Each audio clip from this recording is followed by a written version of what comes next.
Jim, welcome to the Stark Reflections podcast. Yeah, thanks so much for having me, Mark. Looking forward to our conversation. Oh, me too. Where to start? Haunted walks. Let's talk a little bit about the origin of haunted walks and then how you got involved. Let's go back to the superhero origin story here. Yeah, in the beginning, eh? Our CEO and founder, Glenn Shackleton, in 1994, while attending Queen's University in Kingston, took a semester abroad.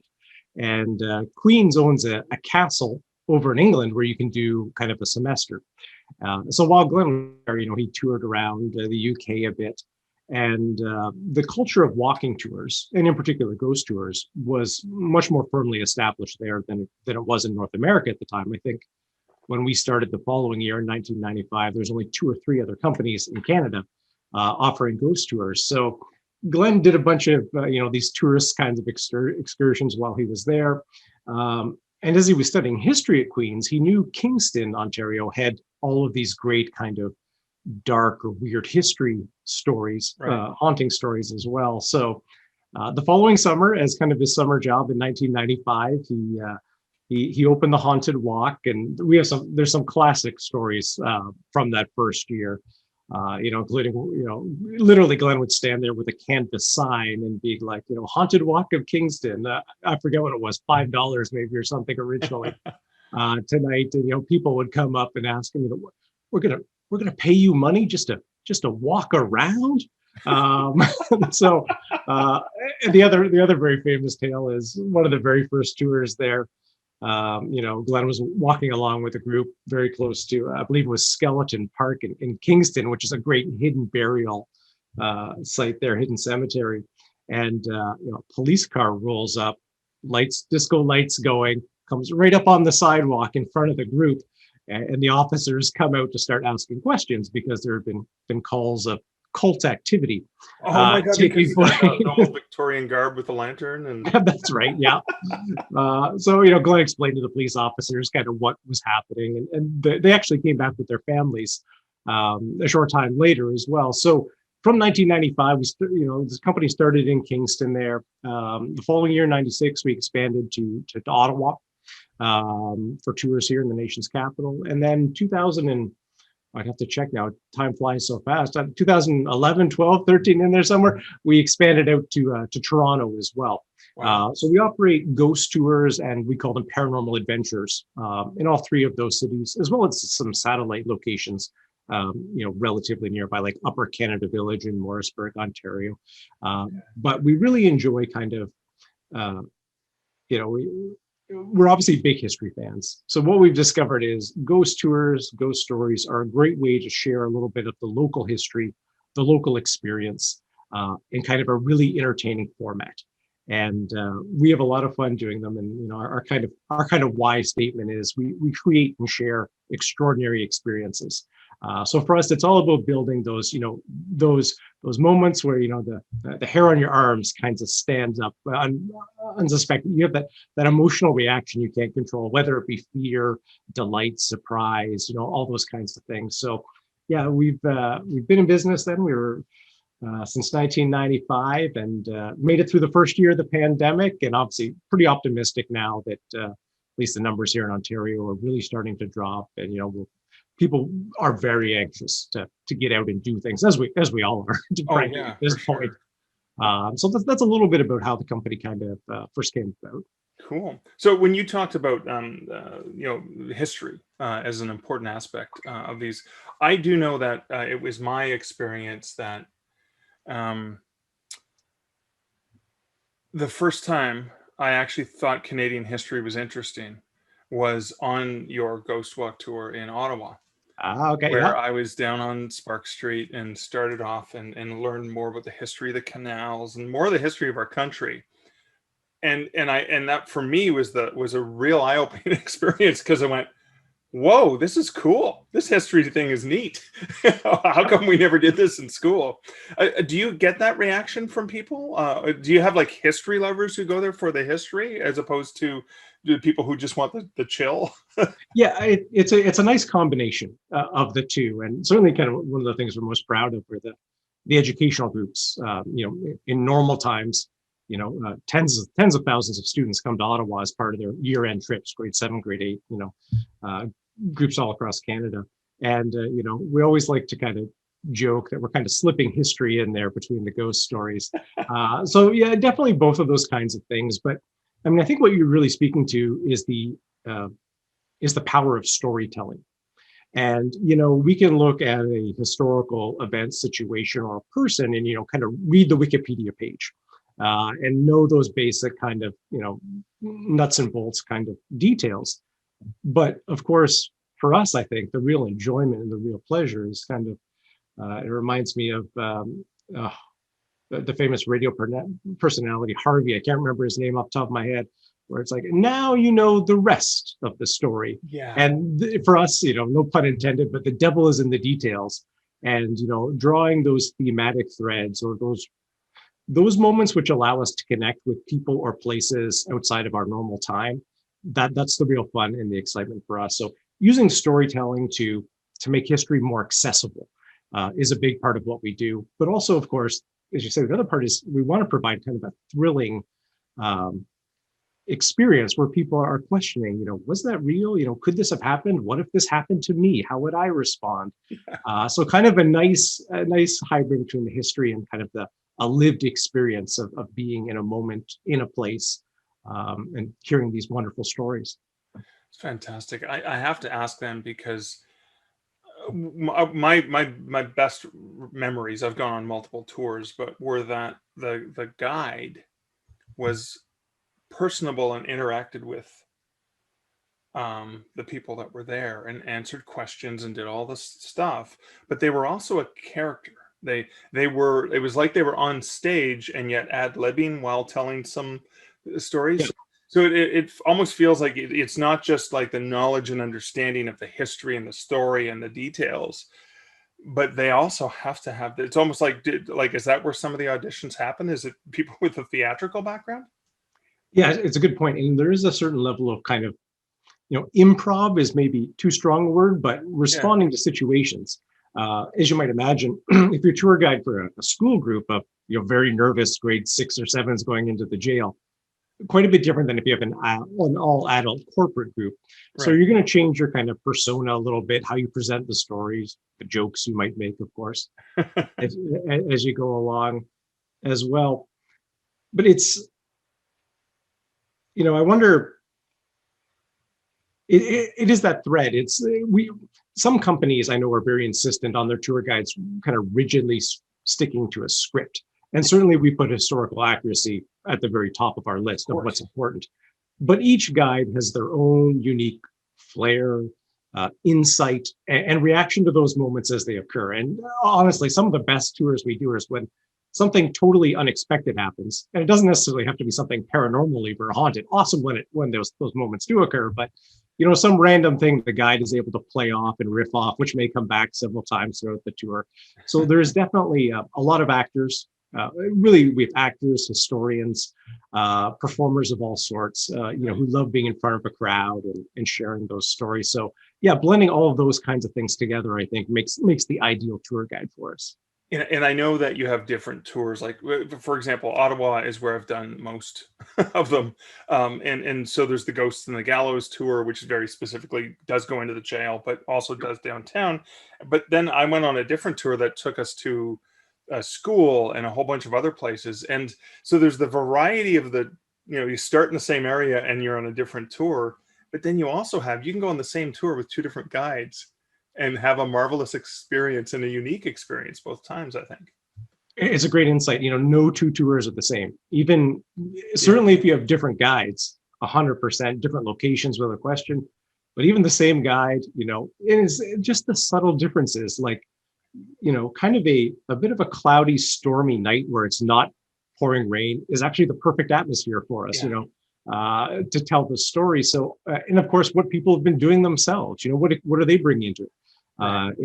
If they've been touring sites all day, for example, if they're out of town visitors, they may be a little bit low energy, whereas, if they've been sitting at home kind of waiting to get out there and take part in the experience. So it is one of the best parts is, and I'm sure this is true of show business in general, is kind of like the fun is what is going to happen next, Right. and how you can use that and bring it into your performance is really a lot of fun. That's fantastic. So you have this amazing interactive experience, which is a unique experience people can do time and again. You've got the interaction between the guides and the groups, which is always going to be unique and dynamic. And then COVID-19, drum, like, uh-oh, our entire business is based upon tours, which require people to gather in close proximity. Because it's like, huddle around. I'm going to tell you a scary story about Yeah. this early murder. It happened in Spark Street. Just, like, uh-oh, how do we huddle around? What did you guys do? Well, it's not particularly rare for us. Obviously, everyone went through this experience, but it was tough coming off our best year ever that we'd ever had. And, we innovated recently with new products called The Haunting, which is more like an immersive haunted house experience more than a ghost tour that we've been doing at Laurier House in Ottawa, which is just a perfect Victorian mansion to do spooky things. And we did a similar product in Toronto. We're going to be expanding that to some other cities in Ontario. So, I mean, again, no extra sympathy for us compared to anyone else, but obviously took the legs out from under us. And it was, one of the most trying days I remember is, we have close to 100 part-time staff when we're running at full capacity. And, the day we realized it was better for our staff to lay them off, all of them, so they could access certain benefits, where our company shrunk from close to 100 employees down to 3 of us. And, given, I've been in the company for 18 years, obviously Glenn right there from the beginning, and Rowena, who's our other manager, kind of the head office, it felt like such a step backwards. It felt like the opposite of everything we've been trying to do. But we realized we'd have to innovate, and we're all in this position. And, we've always considered business a bit of a game. And, okay, well, the rules have changed slightly. What can we do? How can we innovate? Where are the opportunities? And, it did really push us towards e-commerce. Obviously, it was particularly in the beginning when we couldn't do anything. Yeah. So we developed what we called home and board rescue packs in the very early days of the pandemic. So we would send, Haunted Walk merchandise and some books. Even your book, Mark, was included as an option for people to choose, your Ottawa Ghost Story book. And so that was kind of our first step at, like, well, as you say, all we've sold are tour tickets before. What else can we do? Souvenirs, of course, at our locations at the end of the tour. But that went fairly well. And we were able to access some funding from BIAs and things of that nature. So very appreciative of the support we got. But we realized we could sell those. And then the question became, well, for us, in that spring of last year, what's Halloween going to look like?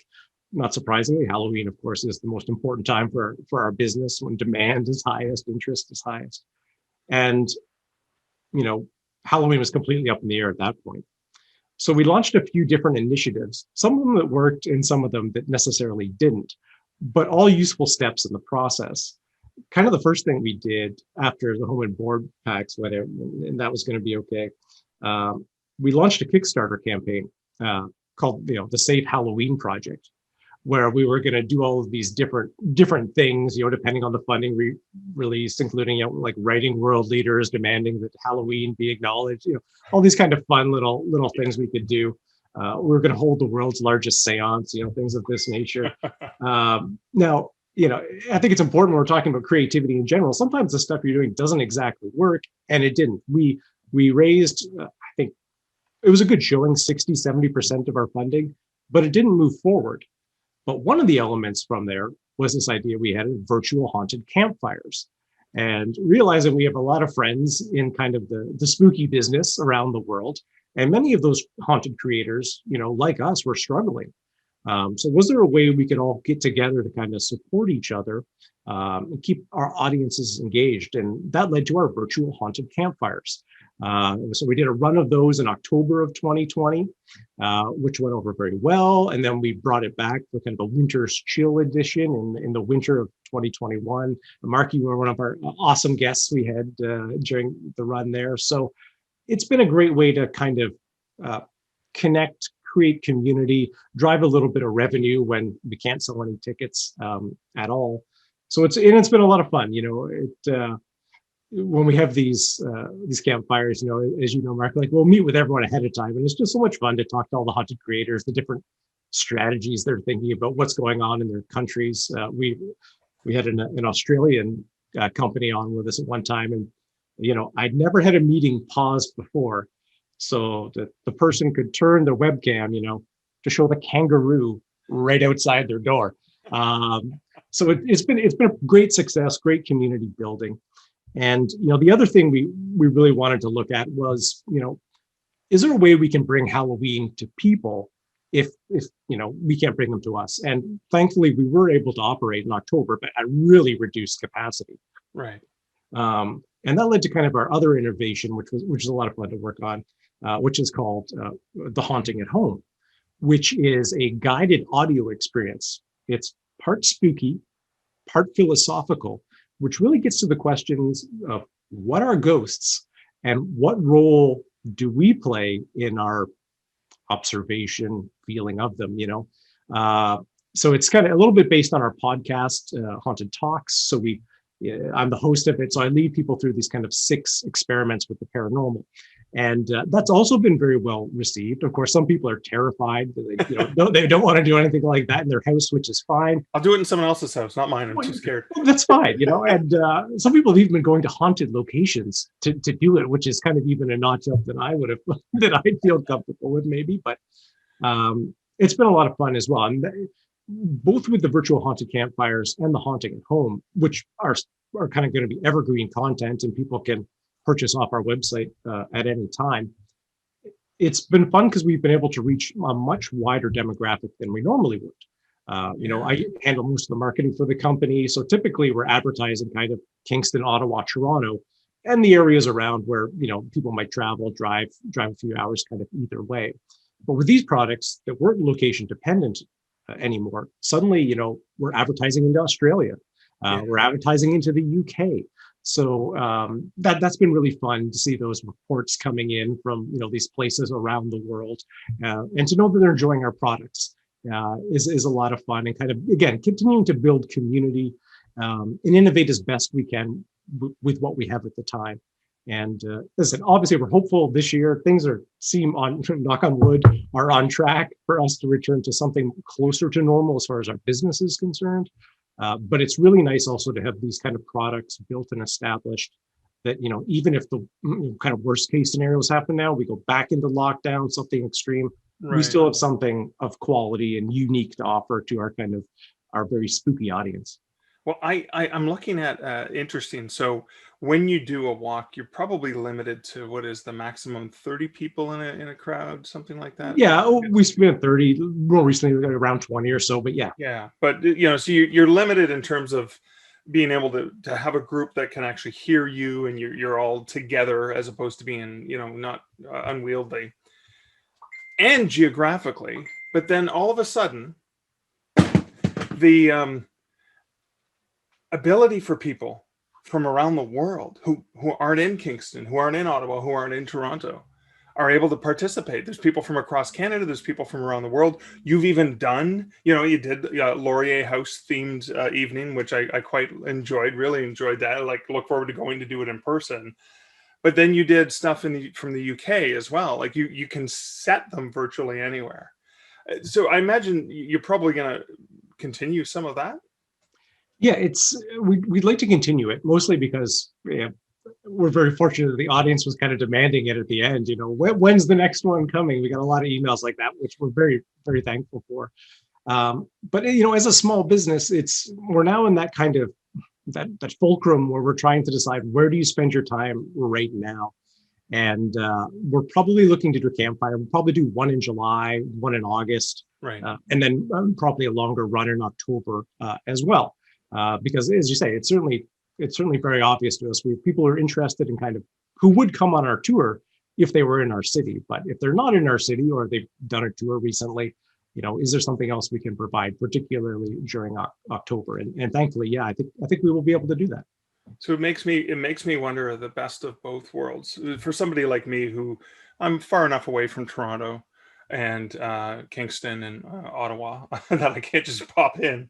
But if there was a Friday night tour, let's say there was a tour that was pre-recorded with a couple audience members that are willing to be in it, so you feel like you're standing in the crowd and you see the tour guide and you're actually going down the streets. But maybe from the at-home experience, there's also a map that's showing you where they're going. Like, I can imagine that that could really potentially, I know it's a lot, it would be a lot of work to produce, but again, evergreen content. It's not like you're doing it live every time you do a walk, but it could be a, hey, well, I can't attend, but I can virtually attend this. I don't know. It just intrigues me, the possibilities that the Pandora's box, if we're going to go with paranormal. No, it's true. It's absolutely true, and it's always a tough psychological mind shift because over the years, obviously, we put such an emphasis on kind of the in-person experience, being able to stand in front of the Chateau Laurier in Ottawa while you hear the story is kind of one thing that we can't quite replicate. But it's a different experience, and we're able to have different kind of fun. And when you were on, Mark, we do kind of like did little trivia games, which the audience and our guests can participate in, which we don't do on the tours and probably wouldn't work in the in-person environment. So I think you're right. It's finding kind of the best from several different things and applying them to the medium. It feels like Marshall McLuhan would say something along the lines here, but I think you're totally right. There's a lot of possibilities, and consumer mindset has obviously shifted greatly too. I mean, I'm sure it's the case with you. We're certainly ordering more things online or through a digital means, whether those are physical products or experiences. Right. We did my fiance is a big animal lover, so we did an animal show where all the animals came, and she got to meet all the animals and things like that. So I think people are going to be more open to it in the future too. The part I don't know is what happens in this interim where people are so eager to get outside and just do things in real life. But in the long term, I think the changes have been made, and looking ahead to figure out what those are going to be and how they could benefit us in our business in particular is obviously something we're giving a lot of thought to. Wow, fascinating stuff. The possibilities, and then if that isn't all enough, all that work, all those things, you launched an amazing podcast that you're the host of. Can you talk a little bit about the podcast, the genesis of that, and how it's been going? I can talk about the podcast. It really is kind of our baby in some ways, because for me, it was kind of the same. It was kind of an early version. Now that we're talking about an early version of the virtual haunted campfires, realizing, we're obviously using the podcast as a marketing means, as an awareness means. Right. So people are interested in ghost stories will find it. They'll follow us, particularly those people in our geographical communities. But just realizing, as we're thinking about it, there are so many great stories, and we cover, ghost stories, weird or dark history, kind of like roadside attractions, science, even, the science of zombies is an episode we've done. Those are things we can never do on tour. Right. But there's some great stories to be told. And for me personally, working as kind of the creative director, I don't have very many opportunities to storytell, but I really enjoy it. And this created a little spot for me to kind of be able to give my own tour once every few weeks on a various topic. So we've had a lot of fun doing that. It's certainly grown over the years. And if anyone, I know podcasts are, kind of very hot right now, and it's definitely something that takes commitment, but will grow. If you're putting out a good product, and certainly our belief is the creative is always the variable of success. And I'm very fortunate, my partner, Michelle, and we kind of have a background in film. And so being able to edit audio was kind of a very easy step for us. And, right. Creating these rich landscapes and hopefully doing a decent job telling the stories and writing them up and those kind of things. It's a lot of work, but it's a lot of fun. And it's always, I love, I also love doing the research too, getting in the archives or starting to piece together informations or little bits of stories that maybe people have overlooked before. Our most recent podcast was about the vampire riots in Glasgow, Scotland in 1954, which is this great story of how all these kids thought there was a vampire. So hundreds of them went to the cemetery to take care of business on their own.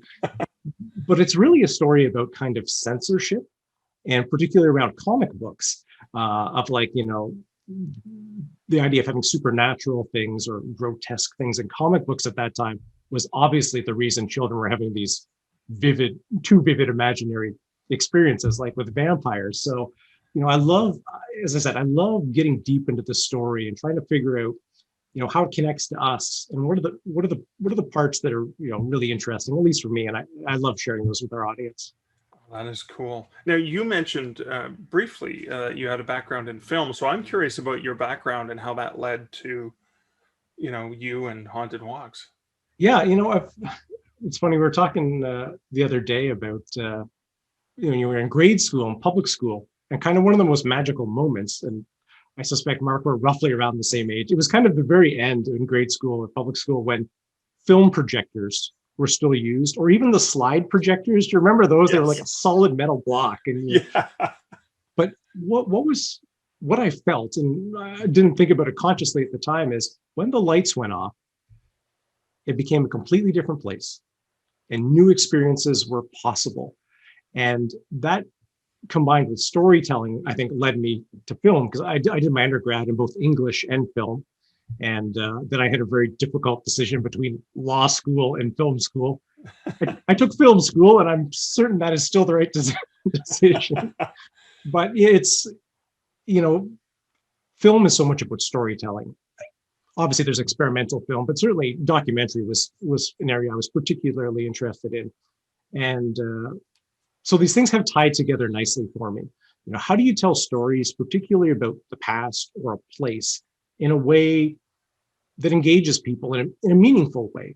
It's not just something superficial. And, this is maybe something that major museums or institutions maybe don't do particularly well. And, there's lots of examples on either side. I don't want to pick anyone out, but it's that accessibility and maybe bringing history from kind of like a highbrow, elitist sounds too strong, but something that's kind of upper, to something that's more accessible to everyone and that is part of everyone's story. And that's the fun part with the ghost tours, of course, is once people have been on our tours, locals in particular, sometimes we'll just be walking around and we'll hear someone telling one of our stories to their friends, oh, actually, do you know the ghost story about that building? It's like, oh, that's really cool. And it's the same for Kingston. Kingston, Ontario now is recognized as like one of the most haunted cities in Ontario, but they didn't really have that reputation before we started giving the ghost tours there. Right. So being able to kind of make our cities that we operate in not only more enjoyable places to visit, but increase the kind of pride of people who live in those locations about the uniqueness and the richness of the history is something, that's awesome. It's a really meaningful, adds a really meaningful component to what we do. Oh, that's fantastic. So the sort of nearing the last sort of questions is, as a writer, as a storyteller, I know you have scripts. Obviously, you have actors who can adapt the scripts and the details and the historical accuracy. But how does the writing happen? I mean, especially like sometimes new stories evolve. Either they come from people there live. I've witnessed that, where somebody shares a tale. It's part of the experience. And you incorporate, how did new stories get incorporated, or new tours where you say, well, hey, we've got this thing, we can take you over here now. How does that work? I'm curious about the logistics of that. It's a great question. And I think you've kind of hit the nail on the head. Is there isn't necessarily one thread that leads from a story. Some are very research driven. For example, I don't even know, 10, 12 years ago, I ordered all of the archival information the province had on the old Carleton County Jail, now the Ottawa Jail Hostel, where we give tours. So, as you go through that information, there's a lot of things in those reports which are great stories. They just need a touch of storytelling put on them when you're talking about escapes and riots and this kind of thing. It just needs a little window dressing.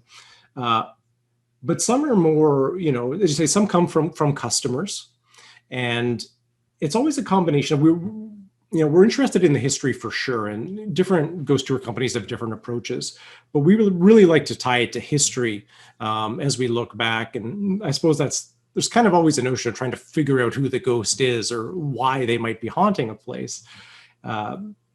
then we'll work collaboratively as a team, us up in head office. Usually someone will take a first crack at writing it with the research, and then we'll go through a few iterations. So I'm very thankful to have colleagues who are also, very creative, very intelligent, and it's a team effort. Everyone works on it. And over years too, our original Haunted Walk in Ottawa, which is the tour you did, you mentioned going to Ottawa's famous Haunted High School. We've been doing that tour for 20 years, but it always evolves, not quickly, because what we have discovered is if you take out some stories, people get very upset if that's their favorite story. Yes, I want to hear it again. Well, exactly. But there's always a process. Like if we find new information about a particular place or haunting, we can add that in.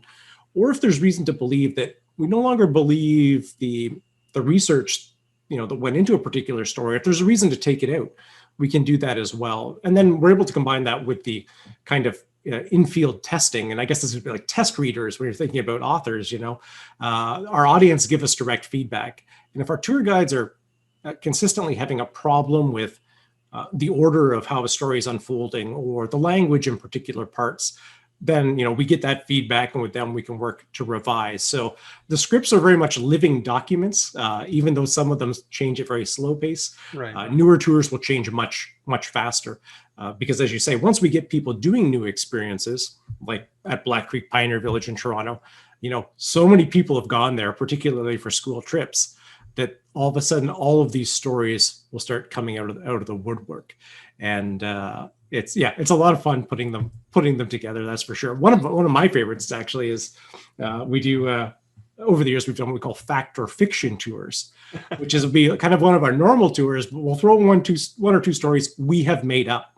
So I love the challenge of kind of writing a fake story that sounds exactly like one of our real ones, and what all the elements are, and what are the tells you have to avoid. So it's kind of maybe an intellectual exercise for us, but fun to see if we can trick people. I was like, nope, actually that was a real story. Nope, that one was completely made up. Do you ask at the end of the story if they think it was real, or do you wait till the end of the tour and say which ones were real, which ones were fake? On those tours, and those are only special events we do them at the end. So then everyone who gets the fake story correct, we'd have a prize or something, for people to win and whatnot. So, it's kind of a different method of storytelling, combining kind of fiction and nonfiction at the same time and leaving it to the audience to sort that out. It's like a game show ghost tour theatrical experience. It's all three rolled into one, and you have that wonderful trivia you do on your virtual that's in person, so you can translate some of it. Well, it's really cool. Gamification has been such a big thing for us, and the tours have become much more interactive over time too. I would say, usually in the beginning, the tour guide would tell the story, move to the next spot, tell the story, so on and so forth, which is a lot of companies still do it that way. It's a perfectly fine way to do the tour. But what we realized is people enjoy, being a little bit more involved. So for example, our tour at the Ottawa jail, we'll do a quick reenactment of the trial of Patrick James Whalen, who was eventually executed for the assassination of Darcy McGee. So we'll have customers play various parts, and we'll give them a little sheet, and they'll kind of read their lines and whatever. So another way of kind of bringing people in, kind of like the fact or fiction elements, and making the stories kind of more relevant to them somehow, even if it's just playing along with the game or having some silly fun. Wow, that is cool. I don't want to play the person who found the faceless woman in the woman's washroom in the jail. That would have been too much. So, speaking of which, when we went, the last time I went on the Ghost in the Gallows tour with my partner Liz, I was researching for the book, Creepy Capital. It's like, who better than you awesome people who provided, material and photos for me. Thank you. But she was hoping to see something because she's a non-believer. I'm a believer. She was hoping to see something because she's very curious and open-minded. And I was hoping not to see anything because I'm terrified of the whole thing. And I know that people have experienced strange things on the tours. Have you ever experienced anything strange, either in the research or on one of the walks? Or, it's a great question. And in some ways, I'm so down the philosophical question of what a ghost is right now. I'm not even sure if I would necessarily recognize, or if we would have recognized when we might be interacting with something we would think of as a ghost. There's kind of very narrow definitions, I feel, in some ways, as to what a ghost might be. setting that larger philosophical question aside, I have had a few things certainly that are very memorable. In my first year of giving tours up in the jail there, I had a group of grade 7 or grade 8, it's a small class, 15, 12 kids or whatever. And as I've been doing the tours there, this was in our early days. We were still using actual candles in our lanterns. Since then, we switched to electronic to be more environmentally mindful and things of that nature. But when I would go in the cell number 4, which is the last stop on death row there before you were taken to the gallows, the candle in my lantern would either go out or just like really die down to a faint blue color. And so I wanted to, I'm very interested in experiments and trying to replicate things. So I was like, I decided I was going to tell the group what had been happening to me and see if, their teacher would take the lantern and lead us into cell number 4 to see if it would happen to them. Maybe I was holding the lantern and wildly talking or something. Maybe, I was to blame. And the teacher was actually pretty cocky about the whole thing. And so I said, okay, well, everyone, let's line up behind the teacher here, gave her the lantern. And as soon as she crossed the threshold of that cell, candle. Oh, she was so upset. I had to really do my best to try to keep things calm. And she determined that it was the wick in the candle that was burnt out. But we used these candles at that time for a couple of tours at least. And I said I didn't think so, but I promised her, I'd relight it as soon as I got back to our ticket booth, and I did. And it burned just fine. Now, is that necessarily a ghost? I don't know, but it's interesting that it happened to them. And kind of very similar story I had is at the Bytown Museum in Ottawa, which is also the oldest stone structure here in town, right at the kind of the foot of the locks of the canal between Parliament Hill and the Chateau Laurier. And one of the very common occurrences there is the sound of someone walking up the stairs behind you, of course, when there's no one there. So one Halloween, I was there preparing, with some of my colleagues, and we're going around the building, setting up the lighting and that kind of thing. And I'd spent enough time in the building that I certainly wasn't very nervous about it or didn't expect anything to happen to me. But as I walked up the stairs from the first to the second floor, I got halfway up and heard one of my colleagues coming up the stairs behind me, and didn't like, it was so obvious to me that they must have slipped through the door just as it was about to close, and I didn't hear them open it. No problem. Well, I turned around to look, and there was nobody there, but you could hear the footsteps continue for another kind of 1 or 2 paces. So I've had that experience, which is something quite a few people report in the Bytown Museum. But we do wonder, because we're kind of PR agents for ghosts. We wonder if we hope that they're happy with us as we're drawing attention to them and getting people interested in them. So maybe they don't give us, or at least me, their worst scares, but certainly some of our customers have had really unique experiences. At Black Creek Pioneer Village in Toronto a couple of years ago, a couple of our customers and our tour guides saw an apparition, which is very rare to actually see a physical form. Certainly there's, more common would be a sensation of presence, being watched, door slamming, chain rattling on the cell doors.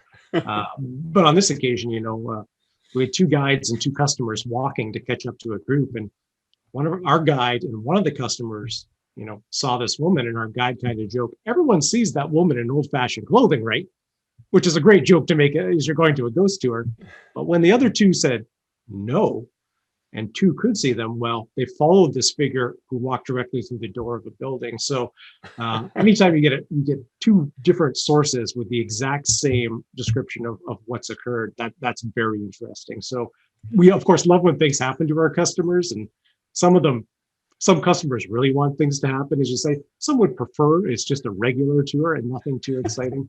But we love those stories. It's endlessly fascinating to kind of ponder and wonder what it's all about. Oh God, Jim, it is endlessly fascinating talking to you. Thank you so much for sharing so much about Haunted Walks. Can you please let my listeners know where they can find out about Haunted Walks, where they can find the podcast, all the things that you guys are up to? Yeah, certainly our website is kind of the best overall spot, and that's hauntedwalk.com. No S on the end, hauntedwalk.com. The podcast is called Haunted Talks. So that's available on our website or on any major podcast platform. Wherever you're listening to this podcast, if you search for Haunted Talks, you'll probably find it there as well. And thanks so much, Mark. It's been great to be with you and chat today, and we appreciate the support you've given our business, through your book and through the virtual haunted campfire as well. We certainly appreciate that as well.